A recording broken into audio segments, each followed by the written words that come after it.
What is going on, everybody? It's your boy Patrick. Today's video, we are running through a leg day, and in this video, I'm gonna explain to you how to actually grow legs, okay? I used to have chicken legs. Now I have kind of like turkey legs-ish. Something I've really struggled with, something I know that you've really struggled with. So we're gonna leave no stone unturned. We're gonna explain everything in the most descriptive detail that even a potato brain can understand. So let's get into the video, let's go, and let's grow some legs.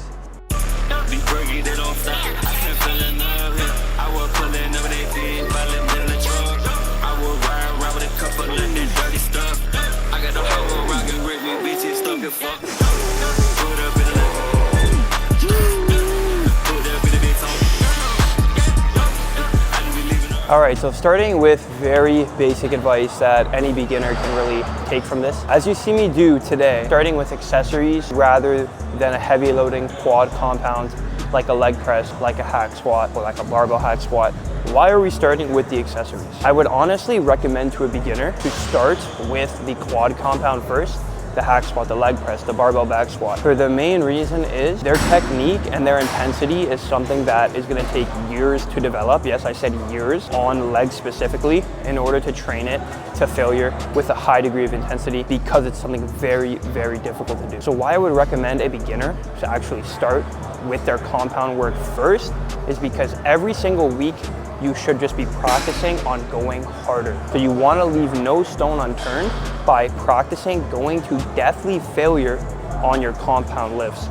And starting with accessories when you don't have that foundation of being able to push yourself is going to inhibit your ability to go very hard on those compound movements. Someone more of an advanced level like myself can actually take these movements to failure and still have the energy, the mental capacity, and the headspace to be able to push myself to failure on my quad compound later in the workout. But if you're a beginner, I would highly suggest while you're practicing how to train to failure, start with the compound work first, especially on leg lifts. When you think about leg training, right, really most of the exercises involve two things. Some type of bending at the hip and bending at the knee, bending at the ankle, okay? Those three things basically make up every single leg exercise. Now, if our goal is ultimately muscle growth, we want to pick the most stable movements to train both our quads, our hamstrings, and our calves, obviously. A problem I see a lot of people fall into with leg training, and myself have done this in the past, trying to overcomplicate things by picking so many different movements, because in your head it makes sense, oh yeah, I've got a bunch of variety in my training, so I'm hitting my legs from all different angles and all different ways, that's gonna result in the best growth. In reality, what I would recommend and what I've seen the most growth from, picking the most stable movements,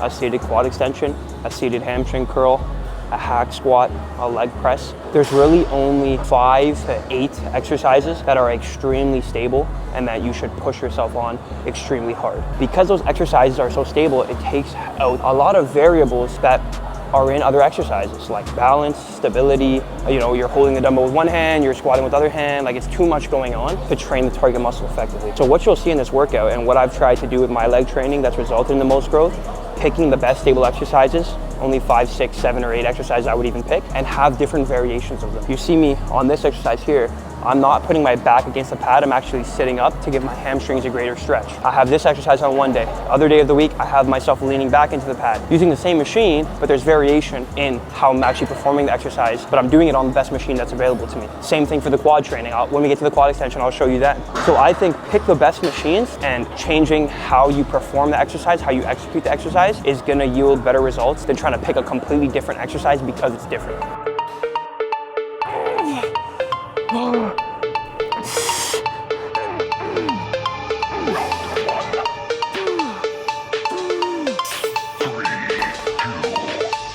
Another thing that is transferable to all muscle groups, not just leg training, but I see it with leg training pretty often, and that is what makes something a priority. A lot of people would argue, oh, if you're trying to improve something, if you're trying to prioritize something, you add more volume for that muscle. So if you want a hamstring leg day, just do more hamstring than you do quads. But a problem with that is people neglect the fact that when you're training hard and when you're training to failure, your ability to recruit motor units is drastically higher in the beginning of your workout when you're fresh, opposed to later in the workout when you're tired, when you're fatigued, when you've done a lot of sets already. So people will call a leg day a hamstring focused leg day, and they'll come in, they'll start with their quad compound, then they'll do their quad extension, then they'll do 3 different hamstring exercises. But I would argue what's more important than volume, if you're trying to prioritize a certain muscle group, is gonna be the order of your training. So if you're trying to prioritize a certain muscle group, highly recommend you put the sets and the exercises for the priority muscle in the beginning, just because your ability to recruit those motor units is going to be a lot higher in the beginning of the workout when you're fresh, when you're not fatigued,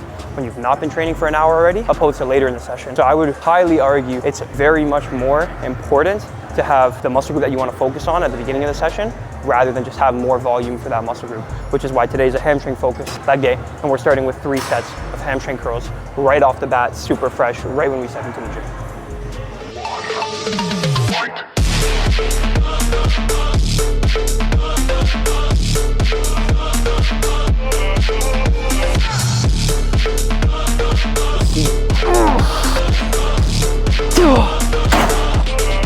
Bro, that's annoying. I think it was on the wrong fucking setting. Like I had it on the one off of it, one off.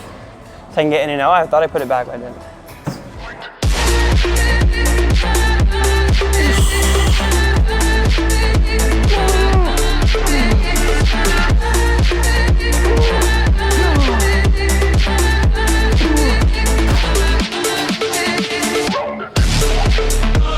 All right, so now we move on to quad extensions. Like I said before on the hamstring curl, not a ton of leg day movements you can do. Quad extension is pretty much one of the only exercises, other than you could argue a pendulum squat, that is heavily gonna load the quads in the shortened, meaning fully flexed position, right? Think about it, any squat, any leg press you do, you can hold it at the top forever. When your quads are fully flexed at the top, you can hold there forever. So it's not really challenging in that shortened position. The quad extension, the only exercise that it is. So what do? Do we do 100 sets of quad extension the exact same way? No, we have variety, even though we're using the same machine. Today's session, I have the seat all the way back.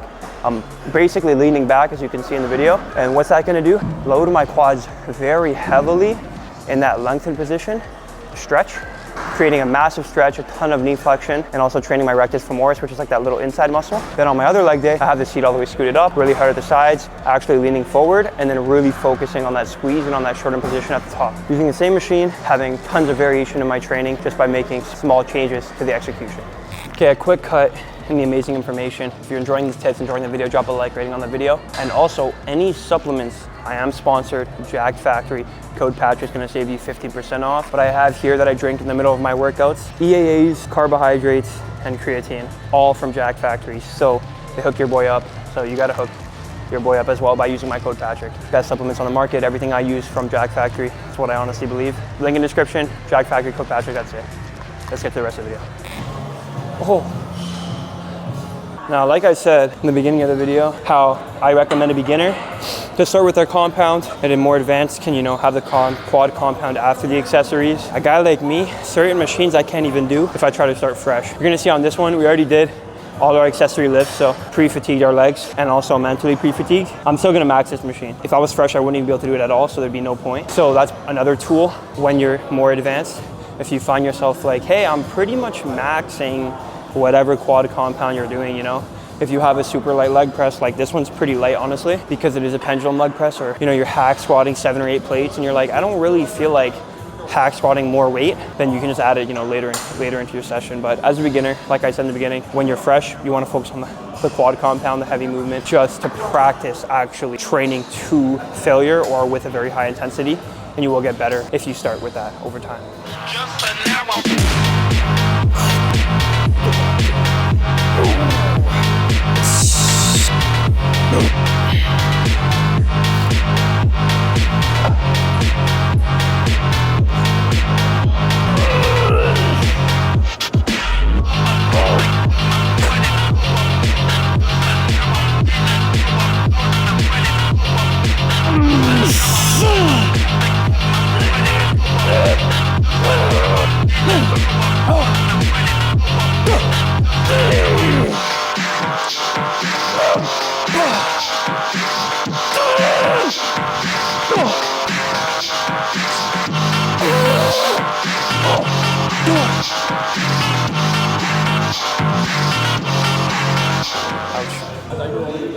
The first two moved like shit.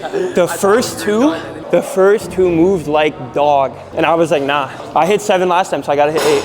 And I hit 8. It was not locked in at the beginning. Yeah, I've run into a bit of an issue. I wanted to switch away from the standard leg press. So I was like, oh, I'll do the Atlantis leg press. And then my first week, I did like 7 plates on it.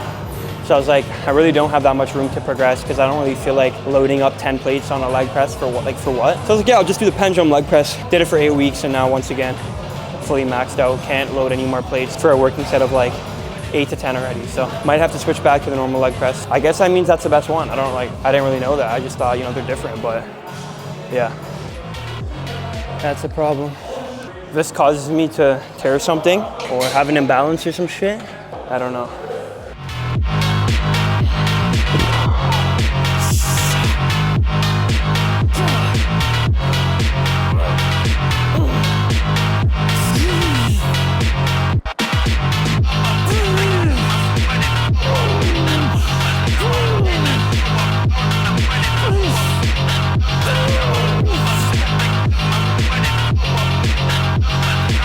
Now for the real workout, which is taking all these plates off.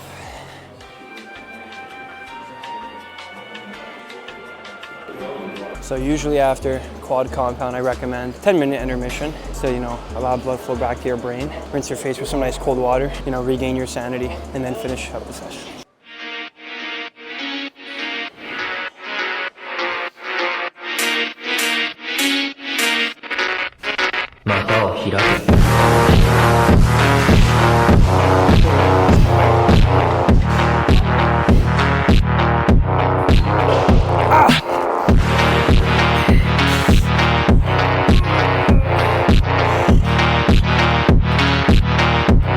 All right, so when it comes to calf training, we've came a long way.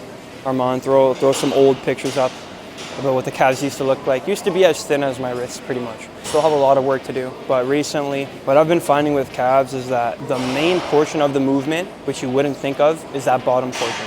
On all my calf work now, I'm really trying to focus on, it's gonna sound crazy, but 3 to 5 second negatives. Usually I like to do 3 seconds on the way down and then 2 to 3 seconds actually holding a stretch before coming up. Once you try that, you're never gonna go back because your calves are gonna be so destroyed and you're gonna notice the difference right away and you're gonna start seeing that growth right away. So there's not a ton of tension on calf raises when you're actually fully flexed at the top. Most of the tension is gonna be controlling it the way down and hanging around in that bottom position, really feeling that stretch on the calves. A muscle group that really benefits from stretch mediated hypertrophy. So you'll know if you did the calf raise correctly, if there's so much blood in your calf that you can feel the separation between like your shin and the calf is hanging off. Like right now I can feel it, the calf hanging off. I can literally feel it mentally, how much blood to my calf is separating from my shin bone. I can literally feel it. That's how you know if you did it right. When you train calves like that with 3 second negative, 3 second pause, you notice something where it doesn't really feel that hard. And then all of a sudden you just can't go back up. Like, it doesn't even feel like, it feels like I do this like all day. And then after like 6, 7, 8 reps, it's like, wait, why are my legs not going up anymore? Like, why is it not going up?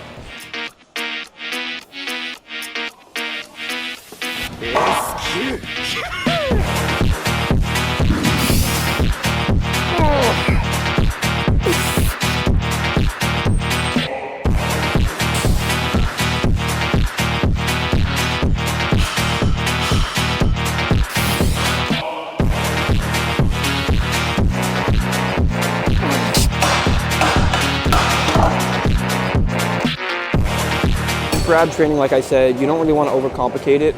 I only do 2 things for my abs. I would recommend 3 things. I would say do something like a rope cable crunch, do something like a nice stable cable crunch machine. And then the only other thing I would add is probably some type of leg lift. Because if you think about it, the 2 exercises like a cable crunch and then this machine, you're kind of training your abs crunching down. So have a leg lift in there where you're training, like you're crunching your abs up, like you're lifting your legs up and you're flexing your trunk the opposite way. But yeah, I would say 2 or 3 ab exercises throughout, scattered throughout the week. I like to do it on the end of leg days, and that should be enough as long as you're progressively overloading, like I have been. And that's probably why we're gonna do a working set 1 off the stack.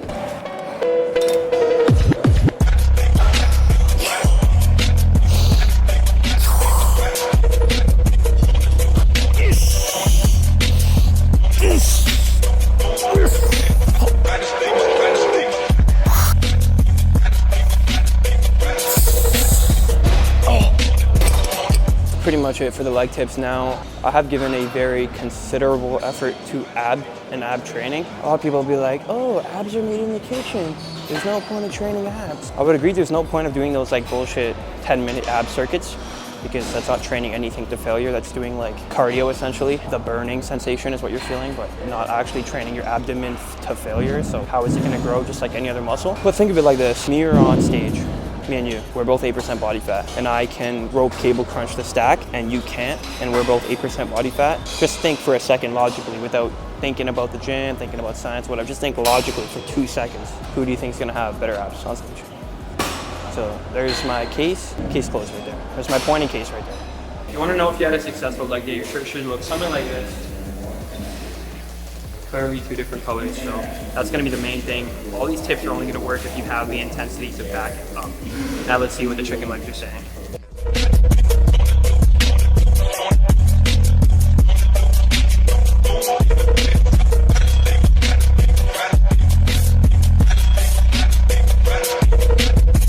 Okay, that is gonna wrap it up for this video. If you enjoyed this video and this style of content, make sure you drop a like rating down below and leave a comment so I know. Subscribe if you are new to the channel. I posted one of these videos for back. It's right here if you want to check it out. I basically did legs today. We're gonna do all the muscle groups going through. So if you learned something from this, and this is definitely gonna improve you and your legs specifically. So make sure you check out the other videos and you subscribe for more videos like this. I will catch you guys in the next one.